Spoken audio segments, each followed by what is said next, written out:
जय श्री कृष्ण। आपका मेरे चैनल में स्वागत है। आज हम बात करेंगे पितृ पक्ष में श्राद्ध कब और क्यों किया जाता है, इसकी महिमा क्या है और श्राद्ध पक्ष में कौवे को ही भोजन क्यों खिलाया जाता है, इसके बारे में संपूर्ण माहिती प्रदान करूंगा। पितृ पक्ष के लिए श्राद्ध हिंदू समाज में पूर्वजों की याद में मनाया जाता है। पितृ पक्ष भादरवी पूर्णिमा से भादरवी अमावस्या तक 16 दिन का होता है। धर्मशास्त्रों के अनुसार हमारी मान्यता है कि प्रत्येक मनुष्य की मृत्यु इन 16 तिथियों को छोड़कर अन्य किसी दिन नहीं होती है। इसलिए इस पक्ष में 16 दिन तक तिथि अनुसार श्राद्ध किया जाता है।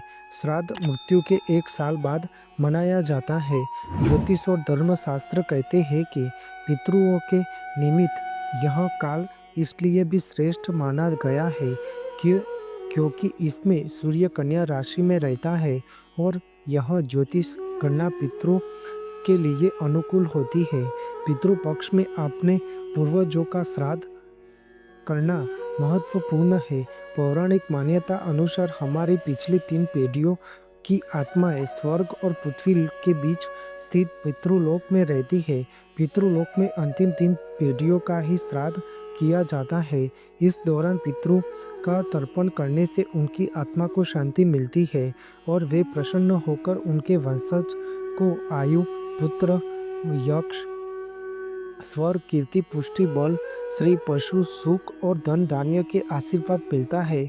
मान्यता है कि पितृपक्ष में श्राद्ध न करने से पितृदोष लगता है। शास्त्रों में श्राद्ध के लिए बिहार राज्य के गया शहर का विशेष महत्व है। इस दौरान पितरों को तृप्त करने के लिए पिंडदान और ब्राह्मण को भोजन कराया जाता है।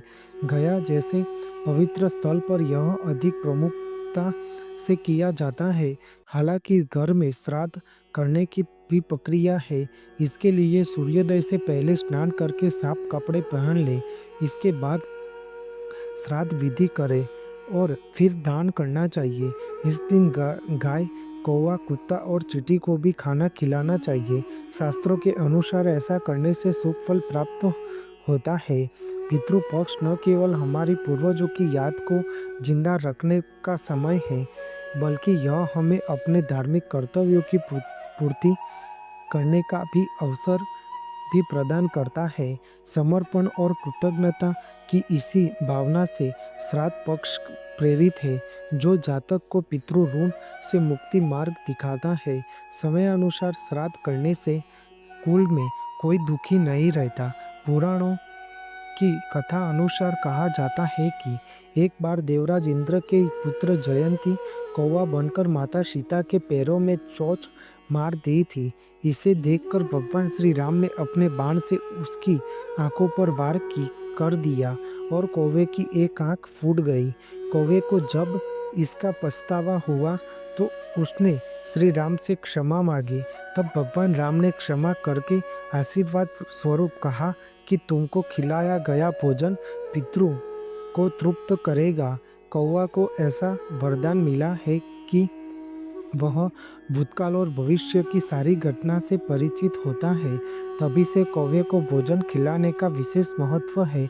कौवा यमराज का प्रतीक समान होता है। यमराज मृत्यु के देवता माने जाते हैं। ऐसा कहा जाता है कि अगर कौवा अन्न खा ले तो यमराज खुश होते हैं और उनका संदेश उनके पूर्वजों तक पहुंच जाता है। गरुड़ पुराण में लिखा है कि कौवा यमराज का संदेश वाहक है। श्राद्ध के दौरान तर्पण विधि में खाने को एक थाली कौवे, कुत्ते और गाय के लिए भोग निकाला जाता है। अगर कौवे नहीं मिल रहे हो तो किसी भी पक्षी को भोजन कराया जा सकता है, लेकिन कौवे को ही खिलाया जाए यही उत्तम होता है। श्राद्ध पक्ष में कौवे को खाना खिलाने से यमलोक में पितृगण की आत्मा को शांति और तृप्ति मिलती है। तब से यह प्रथा चली आ रही है। शास्त्रों के अनुसार श्राद्ध करने से बाद जितना जरूरी ब्राह्मण को भोजन कराना होता है, उतना ही जरूरी कौवे को भोजन कराना भी होता है। श्राद्ध में कौवे को इतना महत्व क्यों मिलता है, तो जानिए। कौवे को अतिथि आगमन का सूचक और पितरों का आश्रम स्थल माना जाता है। दूसरा, पुराणों की कथा अनुसार कौवे ने अमृत का स्वाद चख लिया था, इसलिए मान्यता के अनुसार कौवे की कभी स्वाभाविक मृत्यु नहीं होती। कोई बीमारी एवं वृद्धावस्था से भी उनकी मृत्यु नहीं होती। इसकी मृत्यु आकस्मिक रूप से ही होती है। जिस दिन किसी कौवे की मृत्यु हो जाती है, उस दिन उसका कोई साथी भोजन नहीं करता है। कौवा अकेले में भी भोजन कभी नहीं खाता। वह किसी साथी के साथ ही मिल बांटकर भोजन ग्रहण करता है। कौवे को भविष्य में घटने वाली घटनाओं का पहले से ही आभास हो जाता है। शास्त्रों के अनुसार कोई भी क्षमतावान आत्मा कोई कौवे के शरीर में स्थित होकर विचरण कर सकती है। कौवे को भोजन कराने से सभी तरह का पितृ और काल सर्प दोष दूर हो जाता है। गरुड़ पुराण में भीष्म पितामह ने युधिष्ठिर के संवाद बताए गए हैं। महाभारत काल में भीष्म पितामह ने युधिष्ठिर को पितृपक्ष में श्राद्ध और उसके महत्व को बताया था।